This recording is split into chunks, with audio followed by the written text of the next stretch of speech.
Hello friends, তোমরা নিশ্চয়ই খুব ভালো আছো। দেখো, আজকের ক্লাসে আমরা আলোচনা করব ক্লাস 10-এর মডেল অ্যাক্টিভিটি টাস্ক আগস্ট 2021 নিয়ে। দেখো, প্রথম একের দাগে কি দিয়েছে? একের দাগে দিয়েছে বহুমুখী প্রশ্ন, উত্তরধর্মী প্রশ্ন, এমসিকিউ। প্রথম অঙ্কটা দেখো কি বলেছে। বলেছে এক্স ভ্যারিজিয়াস ওয়াই এবং 5x = 3y হলে ভেদ ধ্রুবকের মান হবে। তাহলে আমাদেরকে কি বলে দিয়েছে? আমাদেরকে বলে দিয়েছে এক্স ভ্যারিজিয়াস ওয়াই। তাহলে আমরা লিখি এক্স ভ্যারিজিয়াস ওয়াই। তাহলে এক্স ভ্যারিজিয়াস ওয়াই হলে আমরা কি লিখতে পারি? আমরা লিখতে পারি অতএব এক্স = কে ইন্টু ওয়াই।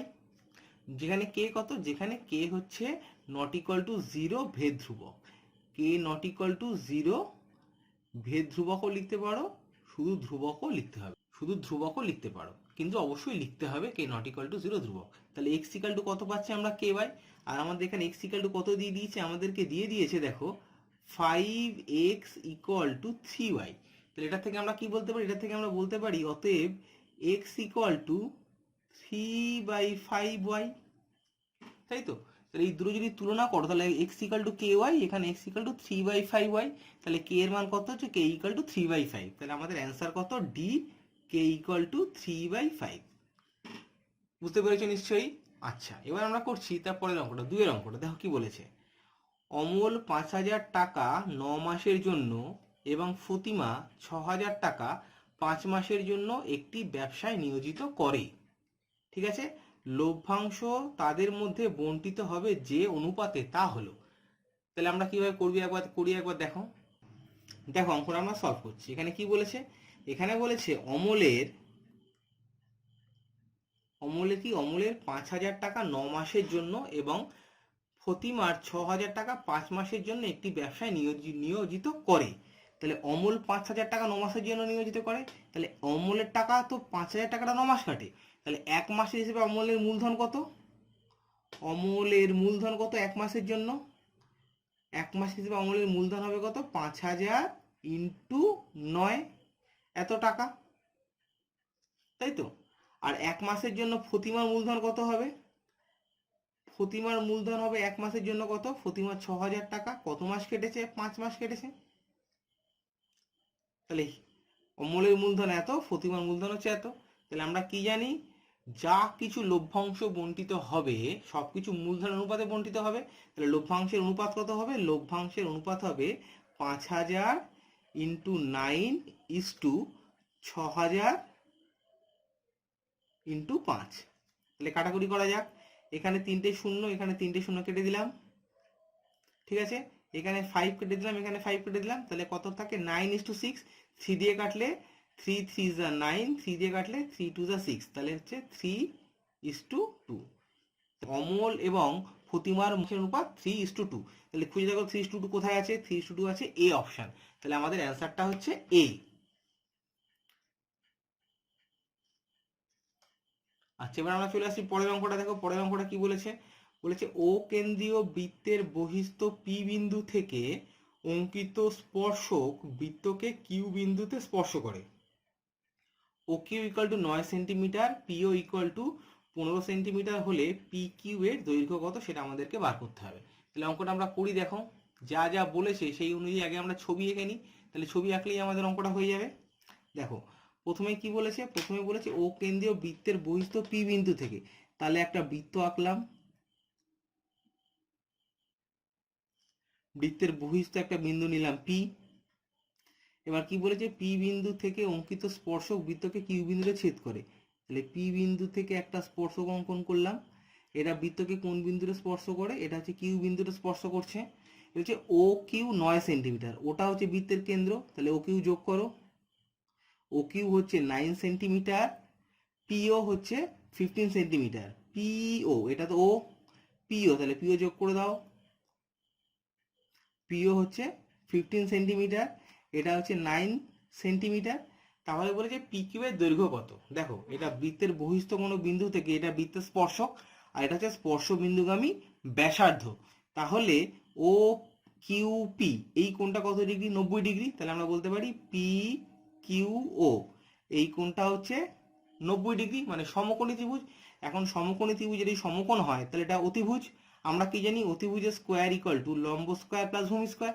তাহলে আমরা লিখতে পারি P Q square plus O Q square লম্ব স্কোয়ার প্লাস ভূমি স্কোয়ার ইকুয়াল টু অতিভুজ স্কোয়ার মানে ওপি স্কোয়ার। তাহলে এখানে লম্ব কত, দেখো পি কিউ এর মান আমরা জানি না, তাহলে পি কিউ এর মানটা পি কিউই রাখছি। ও কিউ মানে কত বলে দিয়েছে 9, 9 স্কোয়ার মানে হচ্ছে 81 ইকুয়াল টু ওপি কত, ওপি মনে হচ্ছে 15, তাহলে 15 স্কোয়ার মানে কত, 15 15 225। और পি কিউ স্কোয়ার সমান সমান কত 225 মাইনাস 81, 225 থেকে 81 বিয়োগ দিয়ে দাও, তাহলে কত হচ্ছে দেখো তো 144। তাহলে পি কিউ স্কোয়ার সমান সমান 144, অতএব পি কিউ সমান সমান কত বেরোচ্ছে, পি কিউ সমান সমান 12। তাহলে পি কিউ সমান সমান কত বেরোলো, পি কিউ সমান সমান 12। এখানে আমাদের কি চেয়েছে, আমাদেরকে চেয়েছিল পি কিউ এর দৈর্ঘ্য কত। তাহলে এখানে দেখো তো পি কিউ এর দৈর্ঘ্য কত হচ্ছে, পি কিউ এর দৈর্ঘ্য কত হচ্ছে, এইটা হচ্ছে আমাদের পি কিউ এর দৈর্ঘ্য, এই যে 15 স্কোয়ার মাইনাস 81 স্কোয়ার, এইটা হচ্ছে আমাদের পি কিউ এর দৈর্ঘ্য। 225 মানে কত 15 স্কোয়ার, 81 মানে 9 স্কোয়ার, তাহলে 15 স্কোয়ার মাইনাস 9 স্কোয়ার। এটা কিন্তু পুরো ক্যালকুলেশনটা দেখায়নি, root over 15 square minus 9 square করে দিয়েছে। ঠিক আছে, তাহলে এটা হচ্ছে আমাদের অ্যান্সার বি। একবার দাগিয়ে নাও বি অপশন। আচ্ছা, এবার আসছি আমরা 4 দাগের অঙ্কে। দেখো 4 দাগের অঙ্কটা কি বলেছে, বলেছে দুটি গোলকের বক্রতলের ক্ষেত্রফলের অনুপাত 25:16 হলে তাদের আয়তনের অনুপাত কত। দুটো গোলকের বক্রতলের ক্ষেত্রফলের অনুপাত, ঠিক আছে, দুটো গোলকের বক্রতলের ক্ষেত্রফলের অনুপাত। তাহলে আমরা ধরে নিচ্ছি 4 দাগের অঙ্কটা দেখো, 4 যদি প্রথম যে গোলকটা আছে তার ব্যাসার্ধ হচ্ছে R1, আর পরের যে গোলকটা আছে তার ব্যাসার্ধ হচ্ছে R2। তাহলে প্রথম গোলকের বক্রতলের ক্ষেত্রফল কত 4 পাই R1 স্কোয়ার, দ্বিতীয় গোলকের বক্রতলের ক্ষেত্রফল কত 4 পাই R2 স্কোয়ার। এটা তো আমরা জানি গোলকের বক্রতলের ক্ষেত্রফল কত 4 পাই R স্কোয়ার। তাহলে দুটো গোলকের হবে 4 পাই R1 স্কোয়ার আর 4 pi R square. R2 square আমাদের কত বলে দিয়েছে 4 pi R1 square by 4 pi R2 square, মানে বক্রতলের ক্ষেত্রফলের অনুপাত সেটা সমান কত বলে দিয়েছে 25/16। তাহলে এখান থেকে 4 পাই কেটে গেল, তাহলে R1 square by R2 square equal to 25/16। এখান থেকে আমরা কি বলতে পারি, এখান থেকে আমরা বলতে পারি R1 by R2 equal to দুদিকে বর্গমূল করে দিলে 5/4। ঠিক আছে, বুঝতে পেরে গেছে R1 by R2 equal to 5/4। আমাদেরকে কি বার করতে হবে, এদের আয়তনের অনুপাত। তাহলে আয়তন অনুপাতটা কিভাবে পাবো, দেখো প্রথম যে গোলকটা আছে তার আয়তন কত 4/3 পাই R1 কিউব, পরের গোলকটার আয়তন কত 4/3 পাই R2 কিউব, এইটা তো আয়তনের অনুপাত। এটা সমান করো, তাহলে কত যে দেখো 4/3 পাই কেটে যাচ্ছে, তাহলে পুরো থাকছে R1 cube by R2 cube. তাহলে এটা আমরা লিখতে পারি R1 by R2 whole cube. এখানে জানি R1 বাই R2 কত বেরিয়েছে 5/4, তাহলে কত হবে 5/4 হোল কিউব। তাহলে 5/4 হোল কিউব করলে কত হচ্ছে 125, 5 কিউব করলে 125 আর 4 কিউব করলে হচ্ছে 64। তাহলে তাদের আয়তনের অনুপাত কত হচ্ছে 125:64। দেখো কোন অপশানে আছে, দেখো অপশান হচ্ছে ডি 125:64। তাহলে এটা হচ্ছে আমাদের অ্যান্সার। তাহলে একের দাগের অঙ্কগুলো হয়ে গেল, নিশ্চয়ই বুঝতে পেরেছো। আচ্ছা, এবার চলে আসছি আমরা 2 দাগের অঙ্কে। দেখো আমরা করছি 2 1 দাগের অঙ্কটা। এটা কি বলেছে ট্রু ফলস বলছে, একটি ঘড়ির মিনিটের কাঁটার প্রান্তবিন্দু 1 ঘন্টায় আবর্তন করে। তাহলে ঘড়ির যদি মিনিটের যে কাঁটাটা থাকে সে 1 ঘন্টায় কতবার আবর্তন করে, পুরো একবার। ধরো 1 ঘন্টায় মিনিটের কাঁটাটা 12 ঘর থেকে শুরু করলে আবার ঘুরে 12 বার এলেই তো 1 ঘন্টা কমপ্লিট হয় মিনিটের কাঁটাটা। তাহলে মিনিটের কাঁটাটা 1 ঘন্টায় যত ডিগ্রি কোণ তৈরি করে সেটা কত ডিগ্রি 360 ডিগ্রি। এখানে 2 পাই বলেছে, 2 পাই রেডিয়ান। তাহলে পাই রেডিয়ান মানে 180 ডিগ্রি, 2 পাই রেডিয়ান মানে কত 360 ডিগ্রি। তাহলে এটা হচ্ছে ট্রু। তারপরটা কি বলেছে, এবিসি ত্রিভুজের বিসি বাহুর উপর ডি এমন একটি বিন্দু যে এডি লম্ব বিসি, সুতরাং ত্রিভুজ এ বি ডি, এটা যে সদৃশতার চিহ্ন, সদৃশ্য ত্রিভুজ সি এ ডি। দেখো ছবিটা আঁকছি আমরা, দেখো কি বলেছে এবিসি ত্রিভুজের, একটা এবিসি ত্রিভুজ আঁকলাম। এখানে এবিসি সম্পর্কে কিছু বলে দিই, ত্রিভুজটা যে কোনো একটা ত্রিভুজ এ বি সি। বলেছে বিসি বাহুর উপর ডি এমন একটি বিন্দু যে এডি লম্ব বিসি, এডি এইটা এডিটা লম্ব হচ্ছে বিসি। তাহলে এদিকের এই কোণটা 90 ডিগ্রি, এদিকের এই কোণটা হচ্ছে 90 ডিগ্রি। সুতরাং এ বি ডি এই ত্রিভুজটা আর সি এ ডি এই ত্রিভুজটা, এই দুটো ত্রিভুজ এরা বলেছে সদৃশ্য। ঠিক আছে, কিন্তু এ বি সি ত্রিভুজ যে কোনো ত্রিভুজের ক্ষেত্রে বলেছে, কিন্তু যদি ত্রিভুজটা এ বি সিটা সমকোণী ত্রিভুজ হতো আর এই কোণটা সমকোণ হতো, তাহলে কিন্তু এই ত্রিভুজের সঙ্গে এই ত্রিভুজটা সদৃশ্য হতো। কিন্তু এখানে এবিসি বলেছে যে কোনো ত্রিভুজ। দেখো এবিসি ত্রিভুজের বিসি বাহুর উপর ডি এমন একটি বিন্দু যাতে করে এডি লম্ব বিসি, তাহলে সেক্ষেত্রে এটা কিন্তু সদৃশ্য হবে না, তাহলে এটা হচ্ছে ফলস। আচ্ছা, এরপরে আসে দেখো পরের অঙ্কটা কি বলেছে, একটি লম্ব বৃত্তাকার শঙ্কুর ব্যাসার্ধ, উচ্চতা এবং তির্যক উচ্চতা সর্বদা একটি সমকোণী ত্রিভুজের বাহুত্রয়। আচ্ছা, ছবি আঁকা যাক, ছবি এঁকে দেখে নাও কি বলছে। কি বলছে, একটি লম্ব বৃত্তাকার শঙ্কুর। তো লম্ব বৃত্তাকার শঙ্কু কিরকম দেখতে হয়, এরকম দেখতে হয় লম্ব বৃত্তাকার শঙ্কু।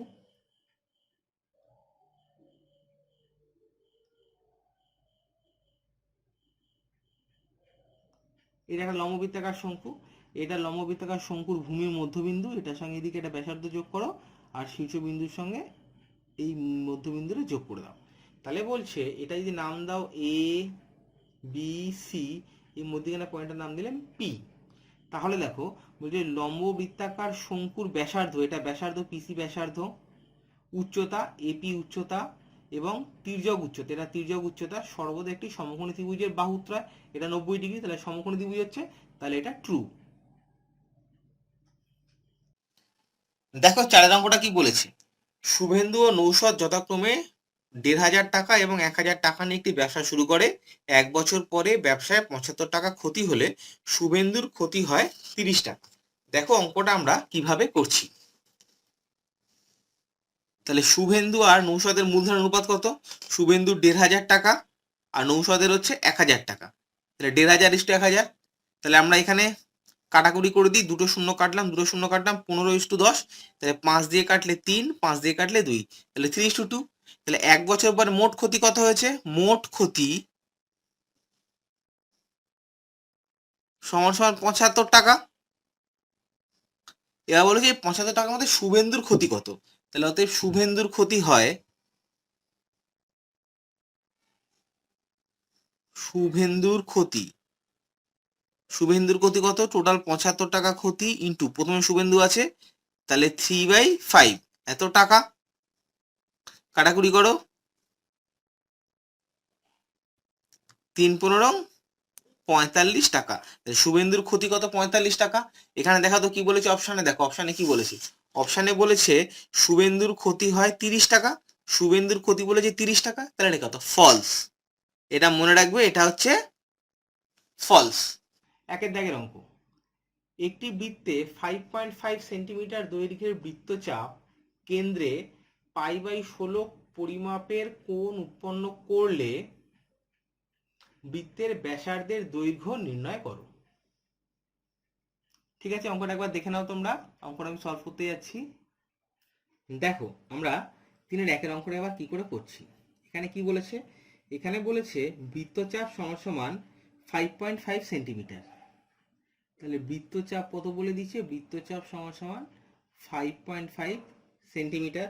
আর কি বলেছে, কেন্দ্রে কোণ π/16, তাহলে কেন্দ্রে কোণ করে কত, কেন্দ্রে কোণ করে π/16, তাহলে হচ্ছে বৃত্তের ব্যাসার্ধের দৈর্ঘ্য নির্ণয় করতে হবে। আমরা একটা সূত্র জানি, সূত্রটা কি, যেহেতু S = r থিটা, ঠিক আছে, এটা একটা সূত্র, এটা S হচ্ছে বৃত্তচাপ, r = ব্যাসার্ধ, আর থিটা হচ্ছে কেন্দ্রে যে কোণটা করছে এই বৃত্তচাপটা সেটা। তাহলে এখানে কত, এখানে S = 5.5, থিটা = কত, π/16, তাহলে এটা বসিয়ে দাও এখানে, or 5.5 = r × π/16, or r = কত বেরোচ্ছে, 5.5 × 16/π। দেখো এখানে 16 এখানে গুণ হয়ে গেল, পাইটা নিচে ভাগ হয়ে গেল। তাহলে এটাকে আমরা কত বার করব, 5.5 মানে আমরা কি লিখতে পারি, 55/10 ইন্টু 16 ইন্টু পাই মানে কত 22/7, সেটা উল্টে গেলে কত হয়ে যাবে 7/22। তাহলে কাটাকুটি করা যাক। আমাদের কত দিয়ে কাটছে, এটা 10, কত দিয়ে কাটছে 11 দিয়ে কাটছে, 5 কাটছে, 2 কাটছে, 4 সাথে 28। তাহলে আমরা কত পেলাম, অতএব r = 28। তাহলে বৃত্তের ব্যাসার্ধের দৈর্ঘ্য কত বেরোলো, তাহলে বৃত্তের ব্যাসার্ধের দৈর্ঘ্য বেরোলো হচ্ছে গিয়ে 28 সেন্টিমিটার। অতএব বৃত্তের ব্যাসার্ধ সমান সমান 28 সেন্টিমিটার। দেখো বুঝতে পেরেছো নিশ্চয়ই, একবার দেখে নাও ছোট্ট করে। আচ্ছা চলো এবার আমরা করছি পরের অঙ্ক। দেখো আমাদের 3-এর 1-এর অঙ্কটা হয়ে গেল, এবার আমরা করছি 3-এর 2-এর অঙ্কটা। কি বলেছে, একটি লম্ব বৃত্তাকার শঙ্কুর উচ্চতা 12 সেন্টিমিটার এবং আয়তন 100 পাই ঘন সেন্টিমিটার হলে শঙ্কুটির ব্যাসার্ধের দৈর্ঘ্য কত তা নির্ণয় করো। তাহলে শঙ্কুর উচ্চতা বলে দিয়েছে 12 সেন্টিমিটার এবং আয়তন বলেছে কত 100 পাই ঘন সেন্টিমিটার। তাহলে কি বার করতে হবে, শঙ্কুর ব্যাসার্ধ বার করতে হবে। তাহলে দেখো অঙ্কটা আমরা কিভাবে করছি। কি বলেছে, শঙ্কুর উচ্চতা 12 সেন্টিমিটার, তাহলে উচ্চতা সমান সমান h সমান সমান 12 সেন্টিমিটার। আর কি দিয়ে দিয়েছে, আয়তন সমান সমান 100 পাই, আয়তন সমান সমান কত 100 পাই ঘন সেন্টিমিটার। এটা আয়তন বলে দিয়েছে। কি বার করতে হবে, ব্যাসার্ধের দৈর্ঘ্য বার করতে হবে। যদি শঙ্কুটার ব্যাসার্ধ r হয় তাহলে r = কত আমাদের বার করতে হবে। ঠিক আছে, শঙ্কুর এখানে উচ্চতা h 12 বলে দিয়েছে, আয়তন বলেছে এত, ব্যাসার্ধ বার করতে হবে r। তাহলে আয়তন = কত, শঙ্কুর আয়তনের সূত্র আমরা জানি, শঙ্কুর আয়তনের সূত্র কত 1/3 পাই r² h এত ঘন সেন্টিমিটার। এটা হচ্ছে শঙ্কুর আয়তন সমান সমান 1/3 পাই r² মানে আমরা জানি না, h মানে কত 12 ইন্টু 12 ঘন সেন্টিমিটার শঙ্কুর আয়তন। এই আয়তনটা এই আয়তনের সঙ্গে সমান, তাহলে শর্তে আমাদের আয়তন তো বলে দিয়েছে, তাহলে আমরা কি লিখতে পারি 1/3 পাই r² ইন্টু 12 = কত 100 পাই। অর দুদিক থেকে দেখো এখানে পাই কেটে যাচ্ছে, এখানে 3 আর এখানে 12 কাটাকুটি হচ্ছে 4, তাহলে কত হচ্ছে 4r² = হচ্ছে 100। এখানে পাই কেটে গেছে, তাহলে r² ইন্টু 4 মানে 4r² = 100। অর r² = কত, 100 কে 4 দিয়ে ভাগ করলে হচ্ছে 25। তাহলে আমরা বলতে পারি r = কত 5। এখানে বর্গমূল করলে মাইনাস আসবে না, তার কারণ হচ্ছে ব্যাসার্ধ কখনো ঋণাত্মক হতে পারে না। তাহলে r = আমরা কত পেলাম, r = আমরা পেলাম হচ্ছে 5। তাহলে এখানে কি চেয়েছিল, শঙ্কুটির ব্যাসার্ধ কত, অতএব শঙ্কুটির ব্যাসার্ধ আমরা কি লিখতে পারি, শঙ্কুটির ব্যাসার্ধ সমান সমান 5 সেন্টিমিটার। ঠিক আছে, বুঝতে পেরে গেছো অঙ্কটা, একবার দেখে নাও চট করে। আচ্ছা এবার আমরা করছি 3 নম্বরের অঙ্কটা। 3-এর 3, দেখো 3-এর 3-এর অঙ্কটা কি বলেছে। দেখো 3-এর 3-এর অঙ্কটা বলেছে x ভ্যারিজাস yz এবং y ভ্যারিজাস zx হলে দেখাও যে z একটি অশূন্য ধ্রুবক। ঠিক আছে, x ভ্যারিজাস yz এবং y ভ্যারিজাস zx হলে দেখাও যে z একটি অশূন্য ধ্রুবক। দেখো অঙ্কটা আমরা কিভাবে করি। দেখো আমাদেরকে কি দিয়েছে, x ভ্যারিজাস yz, তাহলে x ভ্যারিজাস yz, তাহলে এখানে আমরা কি বলতে পারি, x = kyz, যেখানে k ≠ 0 ধ্রুবক। ঠিক আছে, এখানে তোমরা ভেদ ধ্রুবকও লিখতে পারো, শুধু ধ্রুবকও লিখতে পারো, কোনো অসুবিধা নেই। আবার কি বলেছে, আবার বলেছে y ভ্যারিজিয়াস zx, তাহলে এখান থেকে আমরা কি লিখতে পারি, y = l * zx, যেখানে কত l ≠ 0 ধ্রুবক। এখানে দুটো ভ্যারিয়েশন দিয়েছে, সেখানে দুটো ধ্রুবক আলাদা আলাদা হবে। এবার এখানে বলেছে z একটি অশূন্য ধ্রুবক আমাদের প্রমাণ করতে হবে। তাহলে আমরা করছি কি, এখন এইটার এইটা গুণ করে দিচ্ছি। তাহলে অতএব xy = লেফট হ্যান্ড সাইডে গুণ করলাম, তাহলে রাইট হ্যান্ড সাইডে কত হচ্ছে kyz into l zx, or xy = kl পাশাপাশি রাখছি, এখানে কত হচ্ছে দেখো তো xy আর z², অর দুদিক থেকে xy, এখানে xy কেটে যাচ্ছে, তাহলে কত হচ্ছে 1 = kl z²। তাহলে এখান থেকে আমরা কি বলতে পারি, এখান থেকে আমরা বলতে পারি z² = কত 1/kl z equal to 1/√kl। দেখো কে আর এল নট ইকুয়াল টু 0 ধ্রুবক, তাহলে কে আর এল এর গুণফলটাও ধ্রুবক, তাদের বর্গমূলটাও ধ্রুবক, তাহলে z ইকুয়াল টু কত 1/√kl, তাহলে এটা একটা ধ্রুবক, তাহলে z ইকুয়াল টু কত বলতে পারি, এটা আমরা ধ্রুবক। তাহলে প্রমাণিত হলো জেড হলো একটা ধ্রুবক। বুঝতে পেরেছি অঙ্কটা? আচ্ছা, এবার আমরা করছি 4 দাগের অঙ্কটা। দেখো কি বলেছে, দেখো 4 দাগে বলেছে কোন সমকোণী ত্রিভুজের অতিভুজের উপর অঙ্কিত বর্গক্ষেত্রের ক্ষেত্রফল অপর দুই বাহুর উপর অঙ্কিত বর্গক্ষেত্রের ক্ষেত্রফলের সমষ্টির সমান। এটা হচ্ছে পিথাগোরাসের উপপাদ্য। কোন সমকোণী ত্রিভুজের অতিভুজের উপর অঙ্কিত বর্গক্ষেত্রের ক্ষেত্রফল অপর দুই বাহুর উপর অঙ্কিত বর্গক্ষেত্রের ক্ষেত্রফলের সমষ্টির সমান। এটা আমরা এবার প্রমাণ করব। দেখো কিভাবে প্রমাণ করি। দেখো আমরা প্রমাণটা কি করে করছি। তাহলে প্রথমে আমরা ছবিটা আঁকি। প্রথমে একটা সমকোণী ত্রিভুজ আঁকছি। ছবিটা খুব ভালো করে মনে রাখবে, কারণ এটা পিথাগোরাসের উপপাদ্য এবং এটা খুব গুরুত্বপূর্ণ উপপাদ্য। এটা পরীক্ষায় আসতেই পারে, আর পরীক্ষায় আসুক না আসুক চাই, তোমাদেরকে শিখে রাখা সবার আগে দরকার।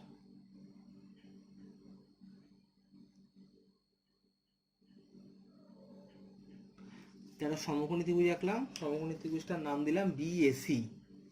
বিএসি এই সমকোণী ত্রিভুজের আমাদের কি প্রমাণ করতে হবে বলেছে, এবিসি একটি সমকোণী ত্রিভুজ আমরা ধরে নিচ্ছি, তাহলে হচ্ছে প্রদত্ত। প্রথমে হচ্ছে প্রমাণ করতে গেলে আমাদের প্রদত্ত দিয়ে শুরু করতে হবে। প্রদত্ত কত? ত্রিভুজ এবিসি এর বিএসি কোণটা হচ্ছে 90 ডিগ্রি। কোণ বিএসি ইকুয়াল টু 90 ডিগ্রি, মানে এই কোণটা হচ্ছে সমকোণ। ঠিক আছে, প্রামাণ্য।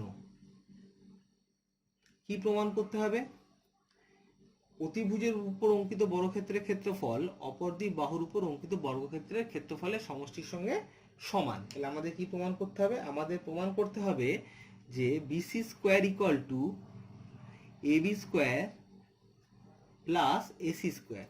এর উপর যদি একটা বর্গক্ষেত্র আঁকা হয় তাহলে বাহুর দৈর্ঘ্য কত হবে? এবি, তাহলে ক্ষেত্রফল কত? AB square. এর উপর যদি একটা বর্গক্ষেত্র আঁকি এসির উপর, তাহলে বাহুর দৈর্ঘ্য কত হবে? এসি, তার ক্ষেত্রফল কত? AC square. ঠিক আছে, বোঝা গেছে? এবার অঙ্কন। কি অঙ্কন করছি? যদি অঙ্কনটা আমাদের প্রয়োজন লাগে তাহলে আমরা অঙ্কন করব, যদি প্রয়োজন না লাগে তাহলে অঙ্কনটা আমাদের করতে হবে না। তাহলে এক্ষেত্রে আমাদের অঙ্কনটা প্রয়োজন। আমরা কি অঙ্কন করছি?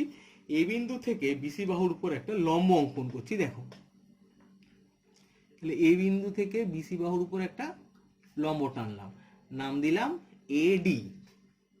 ঠিক আছে, তাহলে কি করলাম? এ বিন্দু সমকৌণিক বিন্দু থেকে, এ বিন্দুটাকে বলে সমকৌণিক বিন্দু, কারণ এই কোণটা সমকোণ। সমকৌণিক বিন্দু এ থেকে বিসি এর উপর, এ বিন্দু থেকে বিসি এর উপর এডি লম্ব টানা হলো। ঠিক আছে, আমাদের অঙ্কন হয়ে গেল। এবার আমরা করছি প্রমাণ। দেখো প্রমাণ কি করে করব। প্রথমে এই ত্রিভুজটা নিচ্ছি, এবিডি ত্রিভুজ, আর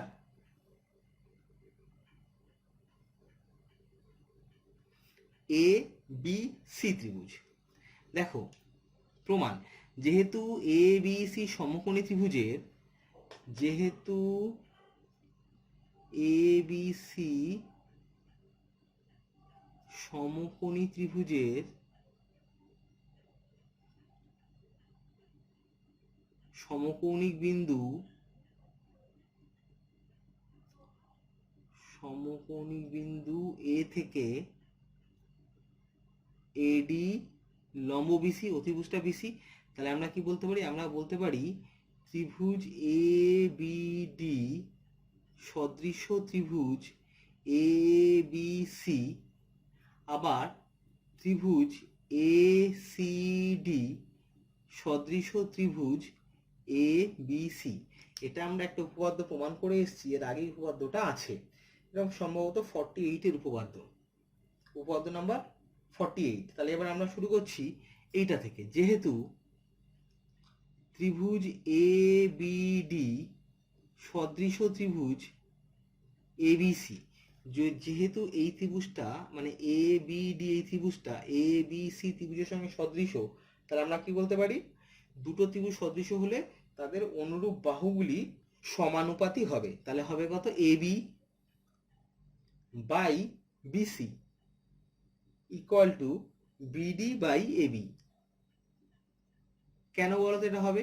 তার কারণ দেখো, এই ত্রিভুজটার এই কোণটা 90 ডিগ্রি, আবার এই বড় ত্রিভুজটার এই কোণটা হচ্ছে 90 ডিগ্রি। এই ত্রিভুজের এই কোণটার সঙ্গে এই বড় ত্রিভুজের এই কোণটা সমান, আর এই ছোট ত্রিভুজের এদিকের এই কোণটার সাথে বড় ত্রিভুজের এদিকের এই কোণটা হচ্ছে সমান। এখন আমরা যদি বলি এবি, তাহলে এবি এই কোণের বিরুদ্ধ এইটা বাই এই বড় কোণের বিরুদ্ধ কত, BC, AB by BC equal to এই ছোট কোণটার বিরুদ্ধ কত, বিডি, এই কোণটা কার সঙ্গে সমান, এর সঙ্গে, এর বিরুদ্ধ কত, এবি, তাহলে বিডি বাই এবি। এটার থেকে আমরা কি বলতে পারি, এটার থেকে আমরা বলতে পারি অতএব AB square equal to BC into BD. এটাকে দিলাম 1 নাম্বার। এবার আমরা আসছি পরের ত্রিভুজটার ক্ষেত্রে, মানে এই দুটো নিচ্ছি। আর যেহেতু ত্রিভুজ এ সি ডি সদৃশ ত্রিভুজ এ বি সি, তাহলে আমরা কি বলতে পারবো, অনুরূপ বাহুগুলি সমানুপাতি আগেরটার মতো। এই দিকের এই ত্রিভুজটার এই কোণটা এই বড় ত্রিভুজটার এই কোণটার সঙ্গে সমান, কারণ সমকোণ। আবার এই দিকের ত্রিভুজের এই কোণটা এই বড় ত্রিভুজের এই কোণটার সঙ্গে সমান, আর এই ছোট কোণটা এদিকের এই কোণটা এইদিকে বড় ত্রিভুজের এই কোণটার সঙ্গে সমান। তাহলে আমরা কি বলতে পারি, এই কোণের বিপরীত বাহু হচ্ছে এসি, এসি বাই এই কোণের বিপরীত বাহু কত, বিসি ইকুয়াল টু এই কোণটার বিপরীত বাহু হচ্ছে ডিসি বাই এই কোণটা কার সঙ্গে সমান, এর সঙ্গে সমান, এই বিপরীত বাহু কত, এসি। ঠিক আছে, তাহলে এখান থেকে আমরা বলতে পারি AC into AC, AC square equal to BC into DC. এটাকে দিলাম আমরা 2 নাম্বার।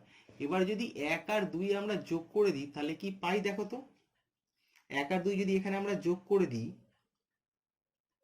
1 প্লাস 2 বলে কত হচ্ছে, AB square plus AC square, AB square plus AC square equal to কত, BC into BD, BC into BD plus এখানে কত হচ্ছে, BC into DC, BC into DC. এই দুটোর থেকে দেখো তো বিসি কমন যাচ্ছে, তাহলে কত পড়ে থাকছে, বিডি প্লাস ডিসি। এখন বিডি মানে কত, এটা বিডি, আর ডিসি মানে এইটা, তাহলে যোগ করলে কত হচ্ছে, বিসি। তাহলে বিসি ইন্টু বিসি, তাহলে হচ্ছে কত, বিসি স্কোয়ার। তাহলে আমরা কি বলতে পারলাম, AB square plus AC square equal to BC square. তাহলে অতএব আমরা লিখতে পারি অতএব BC square equal to AB square plus AC square. এটা আমাদের প্রমাণিত, প্রুভড।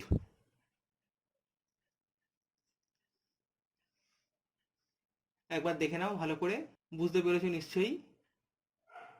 আজকের মতো ক্লাস এখানেই শেষ করছি। তোমরা সবাই খুব ভালো থাকবে। এই মডেল অ্যাক্টিভিটি টাস্কটা খুব ভালো করে খাতায় করে রাখবে।